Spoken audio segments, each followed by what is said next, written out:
Good morning students. तो आज है लेक्चर नंबर 6 और आज जो हम डिस्कस करेंगे टॉपिक्स, तो आज के डिस्कशन का टॉपिक होगा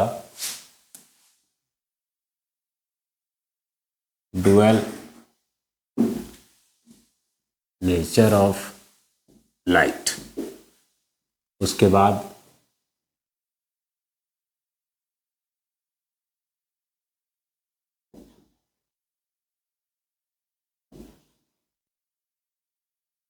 डी ब्रॉय हाइपोथेसिस। उसके बाद हम लोग देखेंगे मैटर वेव्स। उसके बाद देखेंगे हम लोग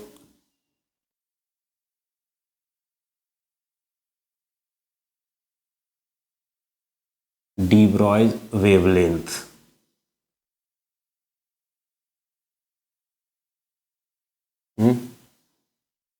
उसके बाद de Broglie wavelength of charge particles.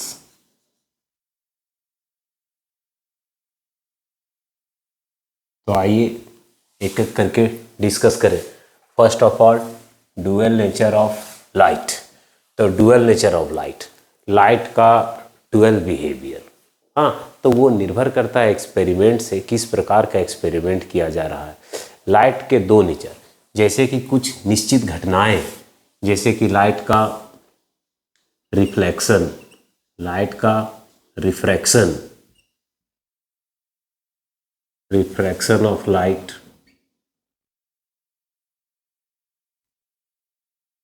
Reflection of light, अच्छा, डिफ्रैक्शन ऑफ लाइट,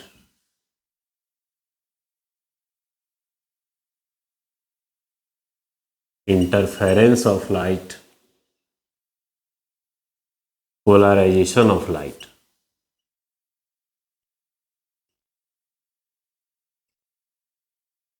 हाँ, तो यहाँ पर हम जो देख रहे हैं ये घटनाएं, लाइट के कौन कौन सारे घटनाएं हम लोग देख रहे हैं, रिफ्लेक्शन, रिफ्रैक्शन, इंटरफेरेंस, डिफ्रैक्शन, ये सारे जो घटनाएं देख रहे हैं लाइट का।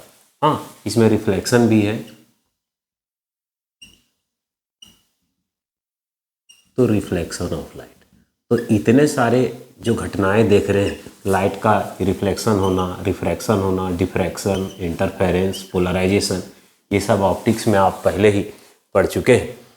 तो ये लाइट, ये इतने जो घटना है रिफ्लेक्शन, रिफ्रैक्शन, इसे आप एक्सप्लेन कर सकते हैं केवल और केवल जब लाइट को हम वेव मानते हैं, लाइट का वेव नेचर से। यानी कि ये घटनाएं दर्शाता है कि लाइट एक वेव है, यानी कि ये क्या बता रहा है, वेव नेचर ऑफ लाइट। यानी कि इन घटनाओं को वेव नेचर ऑफ लाइट के आधार पे ही सक्सेसफुली एक्सप्लेन किया जा सकता है। मतलब कि यहाँ से तय हो जाता है कि लाइट एक वेव है, और लाइट को एक वेव जब समझते हैं तब ये घटनाएं हम वेव समझ के एक्सप्लेन करते हैं। वही दूसरे तरफ यदि हम आगे बढ़ें तो कुछ निश्चित घटनाएं, जैसे कि photo electric effect,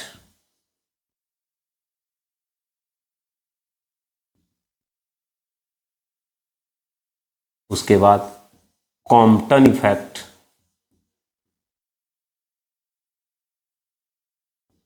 pair production,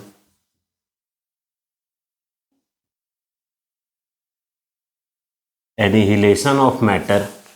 तो ये सारे जो घटनाएं देख रहे हैं हम, photo electric effect, Compton effect, pair production और एनिहिलेशन ऑफ मैटर, इन घटनाओं को एक्सप्लेन करने के लिए लाइट को एक पार्टिकल नेचर, यानी कि लाइट को जब हम पार्टिकल, फोटोन वाला बिहेवियर देखते हैं, तब ये घटनाएं हम एक्सप्लेन कर सकते हैं। यानी कि ये घटनाएं जैसे कि photo electric effect, Compton effect, pair production, pair annihilation, this phenomena can be explained only on the basis of particle nature of light.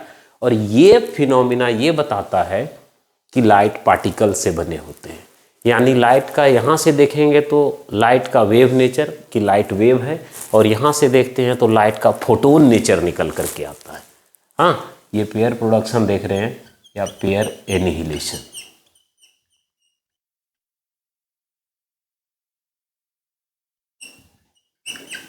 तो ये हम लोग देख पाते हैं यहाँ से कि इन घटनाओं को एक्सप्लेन किया जा रहा है वेव नेचर के आधार पे, और यहाँ पर एक्सप्लेन किया जा रहा है पार्टिकल नेचर पे, फोटोन प्रॉपर्टी पे। तो लाइट के दो नेचर हैं, लेकिन आज तक कोई ऐसा सक्सेसफुल एक्सपेरिमेंट नहीं है जिस एक्सपेरिमेंट में लाइट के दोनों नेचर साइमल्टेनियसली ऑब्जर्व किया जा सके। यानी कि लाइट के दो नेचर हैं, wave nature and particle nature. तो दो नेचर हैं, लेकिन एट अ टाइम एक नेचर ही आप ऑब्जर्व कर सकते हैं। वो आज तक बताया ना मैंने, कि आज तक कोई भी ऐसा एक्सपेरिमेंट डिवाइस नहीं किया गया है, नहीं बना है, आज तक नहीं हुआ कोई एक्सपेरिमेंट जिस एक्सपेरिमेंट से ये तय हो जाए कि लाइट का दोनों नेचर एक साथ होता है। ये दोनों नेचर एक साथ नहीं होते, एक नेचर एक बार। मान लीजिए कि यदि आप लाइट को आप वेव समझ रहे हैं तो उस समय आप वेव नेचर ही केवल स्टडी कर सकेंगे। लाइट को जब केवल पार्टिकल समझते हैं तो उसका पार्टिकल नेचर ही स्टडी कर सकते हैं। बट यहाँ से ये तय होता है कि light has dual nature, it has wave nature as well as particle nature, लेकिन दोनों साथ साथ नहीं होते। होते हैं दोनों नेचर, लेकिन दोनों साथ साथ नहीं होते। हाँ, कोई भी एक एक्सपेरिमेंट तय करेगा उसका एक नेचर, दूसरा एक्सपेरिमेंट उस दूसरा नेचर तय कर सकता है, लेकिन एक ही साथ ये दोनों नेचर शो नहीं कर सकता। तो ड्यूअल नेचर ऑफ लाइट यहाँ से लाइट का दो नेचर किस प्रकार है हम लोगों ने देखा। अब देखेंगे, ये एक साइंटिस्ट थे फ्रांस के, लुइस विक्टर डी ब्रॉय। आप इसे डी ब्रॉगली पढ़ें, डी ब्रॉय पढ़ें, नाम है, डी ब्रॉय पढ़ा जाता है। तो डी ब्रॉय हाइपोथेसिस, सबसे पहले ये लाइट का वेव नेचर और पार्टिकल नेचर, ड्यूअल नेचर का इमेजिनेशन आया था, डी ब्रॉय ने एक्सप्लेन किया सबसे पहले। तो उनका इमेजिनेशन ये था कि जिस तरह से लाइट के दो नेचर होता है उसी तरह मैटर के भी दो नेचर होंगे। हाँ, यहाँ हम लोगों ने देख लिया ड्यूअल नेचर ऑफ लाइट। तो लाइट के दो नेचर कौन कौन, wave nature and particle nature. हाँ, तो डी ब्रॉय का हाइपोथेसिस में क्या था, ये डी ब्रॉय ने अपने हाइपोथेसिस में कहा कि जिस तरह से लाइट के दो नेचर हैं, wave nature and particle nature, उसी तरह से मैटर के, पार्टिकल्स के भी दो नेचर होंगे, वेव नेचर और पार्टिकल नेचर। हाँ, तो अब तक हम लोग अभी क्या देखें कि लाइट का दो नेचर होगा। लाइट का दो नेचर हम लोगों ने क्या क्या देखा, एक देखा हम लोगों ने वेव नेचर, दूसरा पार्टिकल नेचर, और इसे एक्सप्लेन करने की घटनाओं पर भी डिस्कशन किया। हाँ, तो अब डी ब्रॉय क्या कहते हैं कि उसी तरह से जितने भी पार्टिकल्स हैं, तो पार्टिकल्स कौन सारे particles, microscopic particles, macroscopic particles नहीं। जैसे कि माइक्रोस्कोपिक पार्टिकल्स, इस मैटर यहाँ जो हम लोग कह रहे हैं, तो इनका कहना था कि जिस तरह लाइट का दो नेचर होता है, वेव नेचर और पार्टिकल नेचर, उसी तरह मैटर के भी दो नेचर होंगे। तो मैटर का भी दो नेचर का बात, तो मैटर का भी दो नेचर इन्होंने कहा, एक वेव नेचर होगा और इसका भी पार्टिकल नेचर होगा।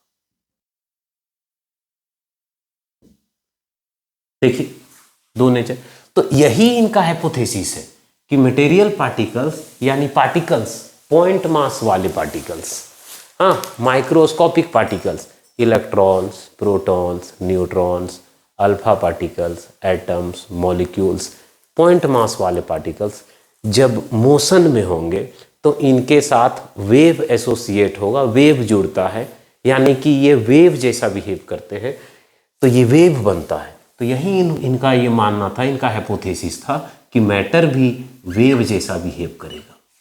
तो यही इनका हाइपोथेसिस है कि जब लाइट का दो नेचर होगा, वेव नेचर भी और पार्टिकल नेचर भी, तो पार्टिकल्स के भी दो नेचर होंगे, मैटर का भी दो नेचर होगा, वेव नेचर होगा और पार्टिकल नेचर होगा।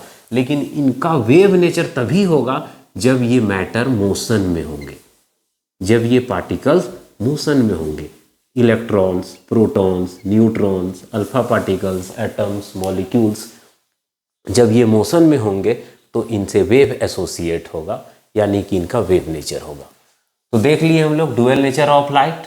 उसके बाद हम लोगों ने देखा डी ब्रॉय का हाइपोथेसिस, ठीक। उसके बाद मैटर वेव्स क्या होते हैं, या डी ब्रॉय वेव्स कहते हैं या पार्टिकल वेव्स कहते हैं। तो यही सब atomic particles like electrons, protons, alpha particles, neutrons, atoms, molecules या मासेस और ऑब्जेक्ट्स लाइक दीज, इनके जैसे पॉइंट मास वाले ऑब्जेक्ट जब मोशन में होंगे तो उनसे वेव एसोसिएट होगा। ये जो वेव एसोसिएट होगा पार्टिकल्स से, वही वेव्स को हम मैटर वेव्स कहते हैं। तो मैटर वेव्स क्या हो गया, मैटर वेव्स और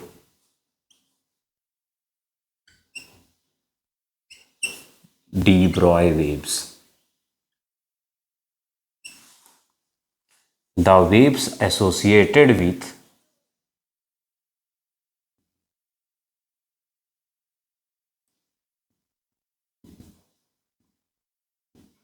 the particles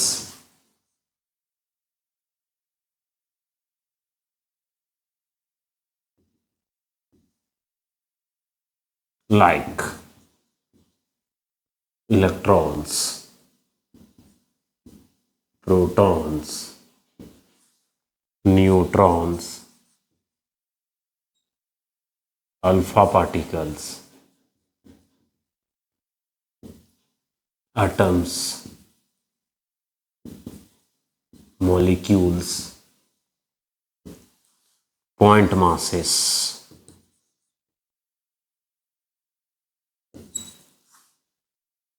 when they are in motion,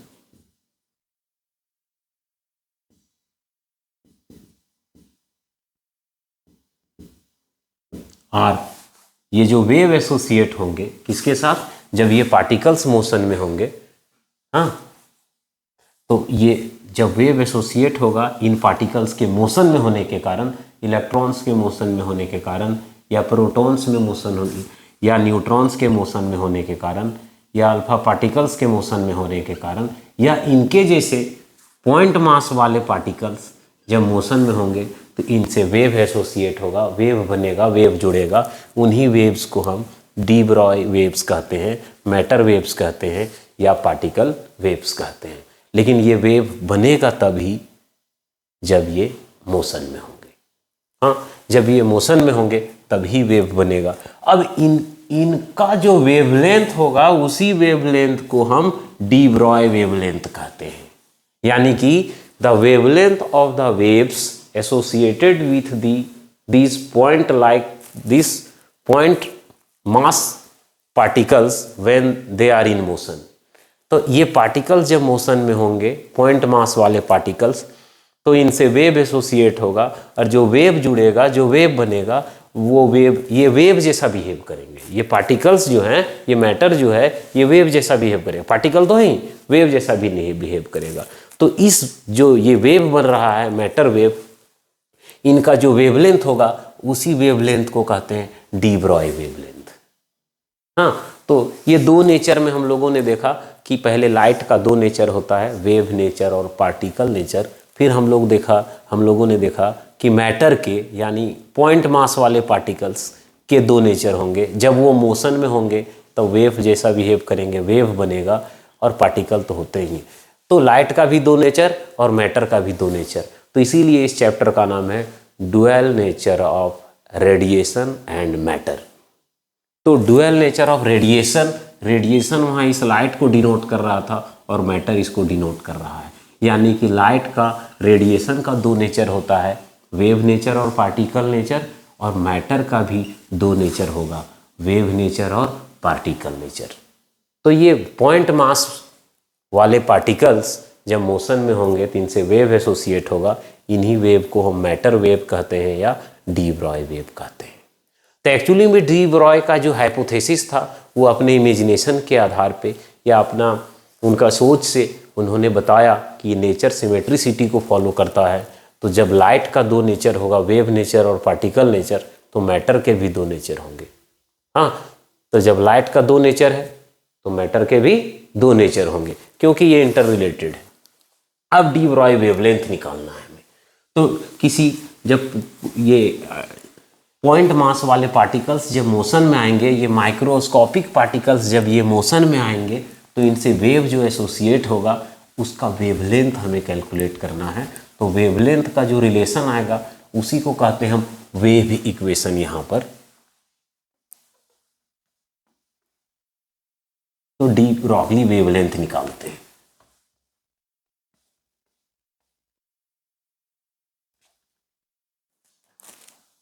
now D Broglie wavelength, तो डी ब्रॉय वेवलेंथ क्या है?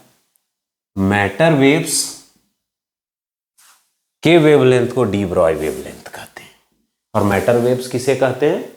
पॉइंट मास वाले पार्टिकल्स जब मोशन में होंगे तो उनसे वेव एसोसिएट होगा। तो हम लोग डी ब्रॉय के अनुसार चलें तो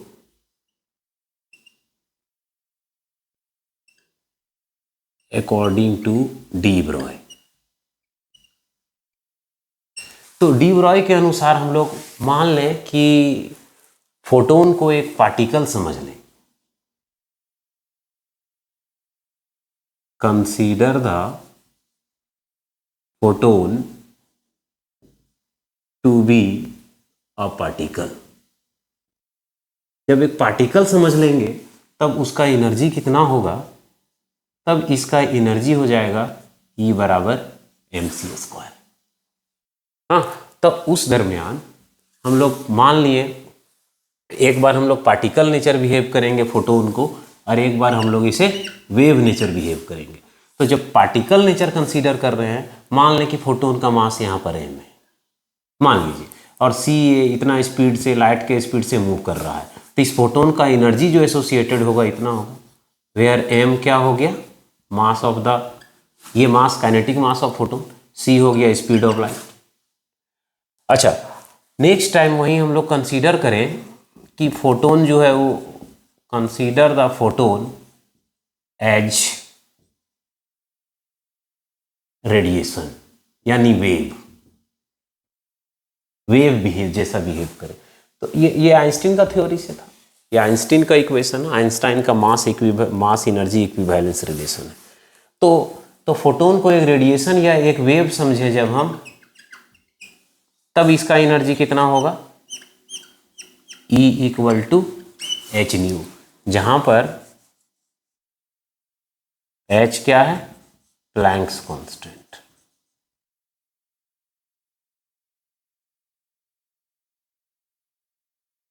हाँ, और जहां पर ये न्यू क्या है? ये न्यू हो गया फ्रीक्वेंसी ऑफ दैट रेडिएशन, जिस रेडिएशन का ये फोटोन है। तो फोटोन तो यही है जब हम पार्टिकल कंसीडर कर रहे हैं तब, और इस फोटोन को जब हम एक रेडिएशन, जब वेव कंसीडर कर रहे हैं तब।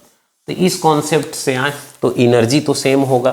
तो एनर्जी यदि हम इक्वल करते हैं तो क्या निकल करके आता है यहाँ से? mc² equal to h nu. हाँ, एच न्यू। और हम लोग रिलेशन पढ़े c equal to nu into lambda, और यहाँ से न्यू निकालें यदि हम, तो न्यू इक्वल टू क्या हो जाएगा? न्यू इक्वल टू हो जाएगा c ओवर लेमड़ा, ये लेमड़ा नीचे आ जाएगा। तो उसी तरह से यहाँ आप लिखें mc² इक्वल टू h, और न्यू के जगह में हो जाएगा c ओवर लेमड़ा। हमें निकालना है वेवलेंथ। हाँ, डी ब्रॉय वेवलेंथ।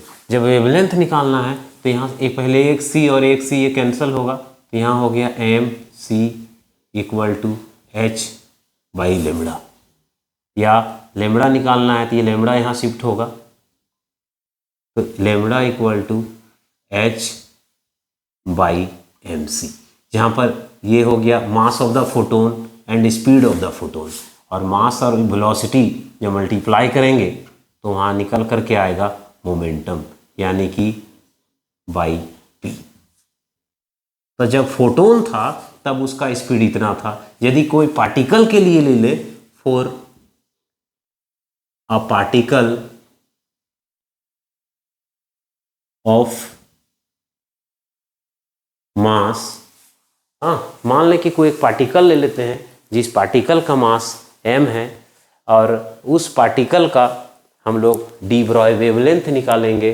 तो डी, इस पार्टिकल का मास m मान लें and moving with velocity v, और उस पार्टिकल का वेलोसिटी कितना कंसीडर कर लें हम लोग v, और ये पार्टिकल मूव कर रहा है, m मास का पार्टिकल v वेलोसिटी से मूव कर रहा है।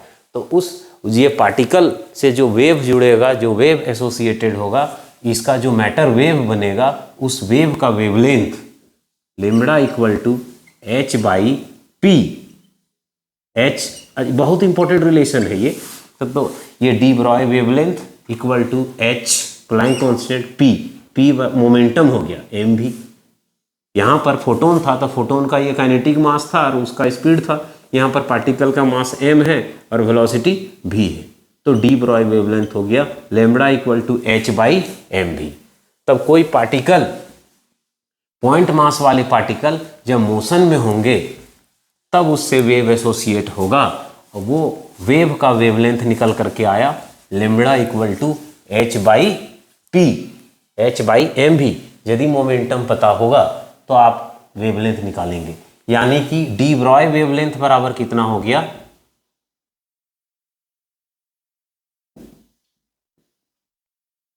D Broglie wavelength equal to lambda equal to h by p या h बाई एम भी। यानी कि हम लोग देखें तो यहाँ मास पे किस तरह निर्भर करता है। यदि पार्टिकल का मास ज़्यादा हो तो ये वेवलेंथ जो आएगा सो, जो वेवलेंथ आएगा सो स्मॉल आएगा। पार्टिकल यदि रेस्ट में रहे, मान लें अलग अलग कंडीशंस में डील करें, मान लें कि पार्टिकल रेस्ट में है, एट रेस्ट, इलेक्ट्रॉन हो या प्रोटॉन हो जो भी हो वो रेस्ट में। जब रेस्ट में है तो v बराबर कितना हो जाएगा, 0। जब v बराबर 0 हो जाएगा तो इस केस में हम लेमड़ा देखते हैं तो इन्फानाइट देखते हैं। तो यानी कि ये पार्टिकल्स जब रेस्ट में होंगे तो इनसे वेवलेंथ एसोसिएट, ये वेव एसोसिएट नहीं होगा। और यही पार्टिकल्स का मास यदि ज़्यादा हो जाएगा, यदि पार्टिकल्स का मास ज़्यादा हो जाएगा, यानी कि मैक्रोस्कोपिक पार्टिकल्स के लिए यदि देखें हम,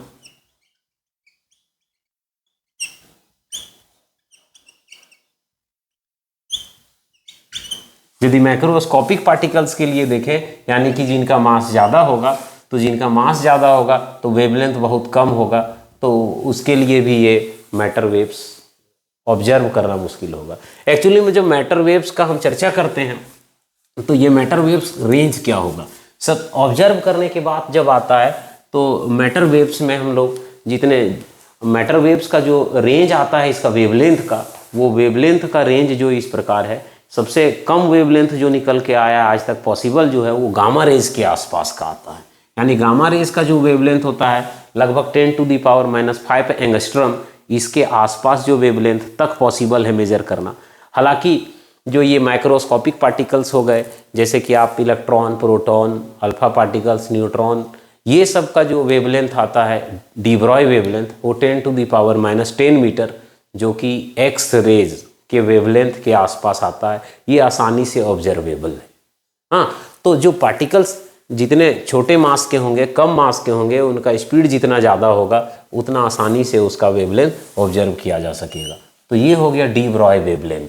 यानी कि जब पॉइंट मास वाले पार्टिकल्स मोशन में होंगे तो इनसे वेव जुड़ेगा, उनका जो वेवलेंथ होगा उसी को कहते हैं डी ब्रॉय वेवलेंथ। और ये हो गया वेव इक्वेशन, बहुत इंपॉर्टेंट रिलेशन है ये, lambda equal to h by p. P हो गया उस पार्टिकल का मोमेंटम। मोमेंटम तब होता है जब पार्टिकल मोशन में होता है। जब पार्टिकल मोशन में ही नहीं होगा तो वेवलेंथ कैसे, वेव कैसे बनेगा, देखिए, है ना। तो पार्टिकल का मोशन में होना जरूरी है। तो ये बात निकल करके आ गया। अब हम देखेंगे कि यदि कोई चार्ज्ड पार्टिकल है, हाँ, यदि कोई चार्ज्ड पार्टिकल है तो उस चार्ज्ड पार्टिकल का हम डी ब्रॉय वेवलेंथ कैसे कैलकुलेट करेंगे।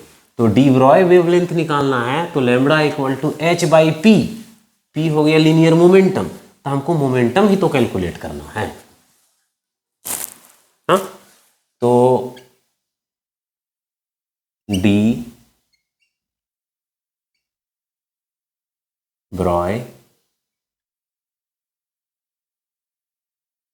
wavelength of a charged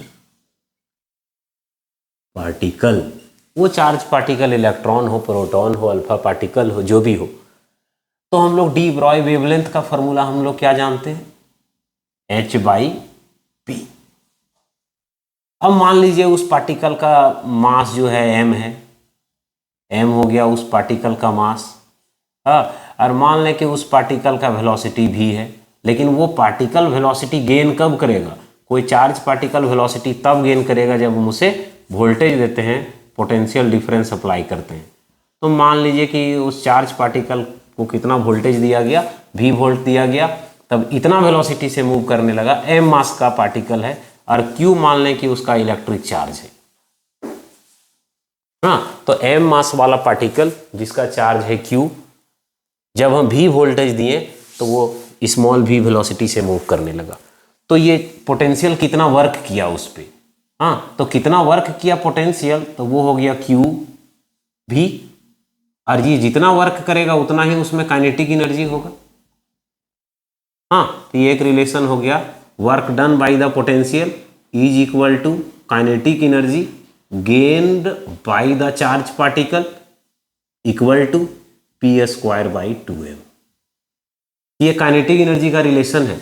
हम लोग पढ़े हैं कि कोई पार्टिकल यदि मोशन में है तो उसका काइनेटिक एनर्जी 12mv², तब उसमें मोमेंटम भी होता है मोशन वाले पार्टिकल में, और मोमेंटम कितना होगा p। तो काइनेटिक एनर्जी और मोमेंटम का यही रिलेशन है, p²/2m equal to kinetic energy. तो हमें निकालना क्या है, यदि इस चार्ज पार्टिकल का वेवलेंथ निकालना है तो हमको मोमेंटम निकालना होगा, क्योंकि ये तो प्लैंक कांस्टेंट है, वो एक कांस्टेंट है। तो p निकालते हैं, तो p हमारे पास कितने तरीके से निकलता है, p मान लें कि ये k है, हाँ, यहाँ से हम k निकालें तो इसको k कह दें, तो ये हो गया qv equal to k equal to p²/2m। तो यहाँ से हमको p निकालना है, तो p इक्वल टू क्या क्या रिलेशन हो जाएगा, तो यहाँ से p² इक्वल टू हो जाएगा एक रिलेशन 2m/qv, ये v वोल्टेज है, इक्वल टू यहाँ से हो जाएगा 2m इंटू काइनेटिक एनर्जी। और जब हम p निकालेंगे तो p बराबर हो जाएगा √2m/qv बराबर √2m/k। तो जब इस चार्ज पार्टिकल का मोमेंटम निकाल लेंगे, जब चार्ज पार्टिकल मोशन में आएगा तभी तो मोमेंटम होगा, और मोशन में आने का ये मतलब है चार्ज पार्टिकल में काइनेटिक एनर्जी है। तो कितना काइनेटिक एनर्जी है k, उस चार्ज पार्टिकल का मास। काइनेटिक एनर्जी आया कब, जब हम वोल्टेज दिए उस चार्ज पार्टिकल में। तो मोमेंटम यहाँ से आप निकालें, यहाँ से निकालें, या मोमेंटम बराबर हम लोग जानते हैं p बराबर mv। मोमेंटम हम लोग जानते हैं p बराबर mv, तो m रह गया, यहाँ से v निकाल सकते थे हम, यहाँ से v निकाल के पुट कर सकते हैं। हाँ, तो उस चार्ज पार्टिकल का यदि मोमेंटम निकाल लेते हैं तो उसका डी ब्रॉय वेवलेंथ निकाल लेंगे। Now D Broglie wavelength of the charged particle is given by, तब उस चार्ज पार्टिकल का डी ब्रॉय वेवलेंथ हो जाएगा लैम्बडा इक्वल टू h/p। ये हो गया h, और p के जगह में हम लिखेंगे तो लिख सकते हैं 2 mass of the charge particle, charge of the charge particle and the voltage through which it was accelerated। जिस वोल्ट के साथ उस चार्ज पार्टिकल को एक्सिलरेट किया गया था वो वोल्टेज। या यदि काइनेटिक एनर्जी मालूम है तो 12mv² से काइनेटिक एनर्जी यूज करके भी आप ये भी equal to h/p √2m k। तो आप ये उस चार्ज पार्टिकल का D Broglie wavelength h/p, momentum आप जिस फॉर्म में निकालें, इस फॉर्म में निकालें या इस फॉर्म में, तो ये उसका वेवलेंथ निकल जाएगा। तो यहाँ से यदि हम निकाल करके देखें तो ये h कांस्टेंट है, ये 2 कांस्टेंट है, ये जो भी चार्ज पार्टिकल लेंगे उसका मास कांस्टेंट होगा। जैसे कि h का वैल्यू 6.625 इंटू 10⁻⁻34 जूल सेकेंड। मान लीजिए यदि एक इलेक्ट्रॉन के लिए ले लें 4n इलेक्ट्रॉन, जैसा कि बोर्ड एग्जाम में पूछा जाता है कि एक इलेक्ट्रॉन का डी ब्रॉय वेवलेंथ का एक एक्सप्रेशन निकालें, या उसमें एक वोल्टेज दिया हुआ रहेगा और अब कैलकुलेट करने कहा जाएगा कि मान लीजिए एक इलेक्ट्रॉन को 100 वोल्ट का वोल्टेज दिया गया, या 50 वोल्ट का, या 20 वोल्ट का, या 12 वोल्ट का। तो बताइए कि वो इलेक्ट्रॉन मोशन में आने पर जो वेव एसोसिएट होगा उस वेव का वेवलेंथ क्या होगा। तो एक इलेक्ट्रॉन के केस में तो उस इलेक्ट्रॉन का मास हो जाएगा 9.1 इंटू 10⁻31 होता है rest mass of an electron. और चार्ज, एक इलेक्ट्रॉन का charge, basic charge 1.6 into 10⁻19 coulomb. और भी वोल्टेज रहने दीजिए। अब उस इलेक्ट्रॉन का यदि वेवलेंथ निकालें आप, जो इलेक्ट्रॉन मूव करने लगा, तो उस इलेक्ट्रॉन का डी ब्रॉय वेवलेंथ हो जाएगा h/p, यानी कि h, और मोमेंटम के जगह में हो गया √2m/q इंटू वोल्टेज। अब सबका वैल्यू पुट करते हैं तो हम उस मूविंग इलेक्ट्रॉन का जो v वोल्ट से एक्सेलरेट कराया गया है उस इलेक्ट्रॉन का वेव का वेवलेंथ निकाल सकते हैं। तो ये हो जाएगा आपका वैल्यू, h के जगह पुट करें 6.625 into 10⁻⁻34 √2 into mass of electron. यदि इलेक्ट्रॉन के निकाल रहे हैं तो इलेक्ट्रॉन का मास, और चार्ज होगा इलेक्ट्रॉन का। यदि प्रोटॉन का निकालेंगे तो प्रोटॉन का मास, प्रोटॉन का charge. Mass of electron 9.1 into 10⁻31 kg, and then charge of an electron 1.6 into 10⁻19 coulomb into √v। यदि वोल्टेज मालूम हो तो वोल्टेज का वैल्यू पुट करें, और वोल्टेज मालूम ना हो तो ये √v किनारे रख दें। पूरे अच्छे से कैलकुलेट करने के बाद हम ये वैल्यू निकल करके आएगा 12.27 बाई √v एंगस्ट्रॉम। और एक एंगस्ट्रॉम इक्वल टू होता है 10⁻⁻10 मीटर।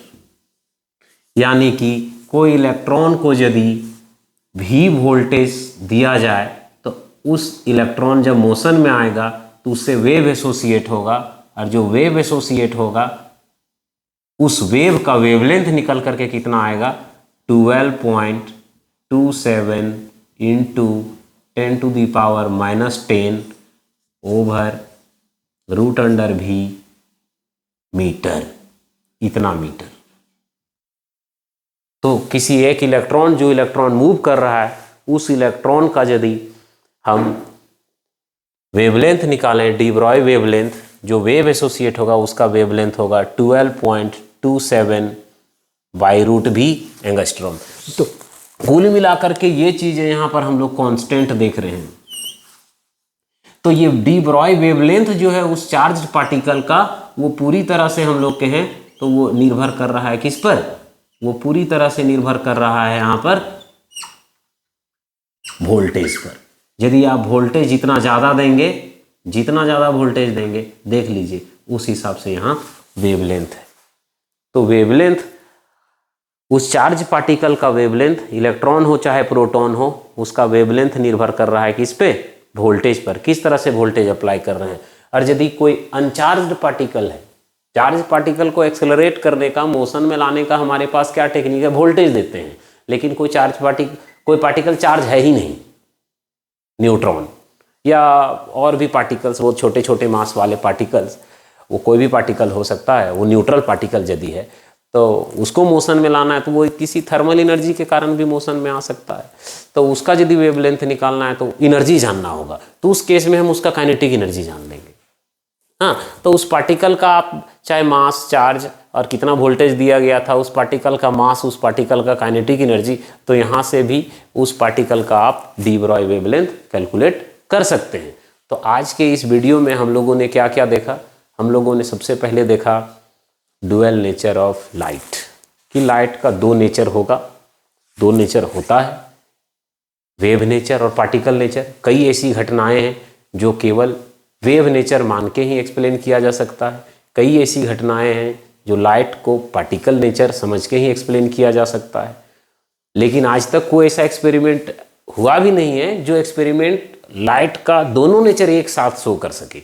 तो लाइट दोनों नेचर एक साथ शो नहीं करता, एट अ टाइम एक नेचर शो करता है। होता है दोनों नेचर, लेकिन एक समय में एक नेचर ही ऑब्जर्व किया जा सकता है, चाहे उसका पार्टिकल नेचर चाहे उसका वेव नेचर। इसी सिद्धांत से आगे बढ़ते हुए डी ब्रॉय ने अपने हाइपोथेसिस में बताया कि मैटर के भी दो नेचर होंगे, यानी मैटर का भी वेव नेचर होगा, मैटर का पार्टिकल नेचर होगा। जब ये पॉइंट मास वाले पार्टिकल्स मोशन में रहते हैं, मोशन में आएंगे तो इनसे वेव जुड़ता है, जो वेव जुड़ता है वेव बनता है, यानी कि ये पार्टिकल्स मोशन में होते हैं तो वेव जैसा बिहेव करते हैं, और यही वेव को डी ब्रॉय वेव्स या मैटर वेव्स या पार्टिकल वेव्स कहते हैं। और इन वेव्स के वेवलेंथ को हम कहते हैं डी ब्रॉय वेवलेंथ। और डी ब्रॉय वेवलेंथ का जो हम लोगों ने एक रिलेशन देखा वो आया lambda equal to h/p। Lambda था डी ब्रॉय वेवलेंथ, h है प्लैंक कांस्टेंट और p है उस पार्टिकल का मोमेंटम, जो भी पार्टिकल होगा। ये मोमेंटम क्या बता रहा है कि पार्टिकल जब मोशन में होगा तभी वेव बनेगा और वेवलेंथ होगा, जब पार्टिकल मोशन में नहीं होगा तो वेव और वेवलेंथ नहीं होगा।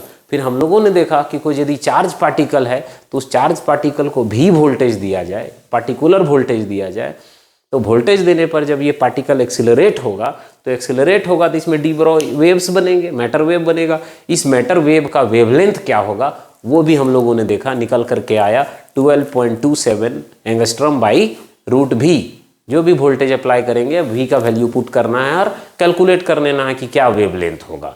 अब कुछ एक एक्सपेरिमेंट है डेविसन जर्मर एक्सपेरिमेंट, उसका भी आपको एलिमेंट्री आइडिया केवल जानना है, वो हम नेक्स्ट वीडियो में देखेंगे। तो आज इतना ही, थैंक यू।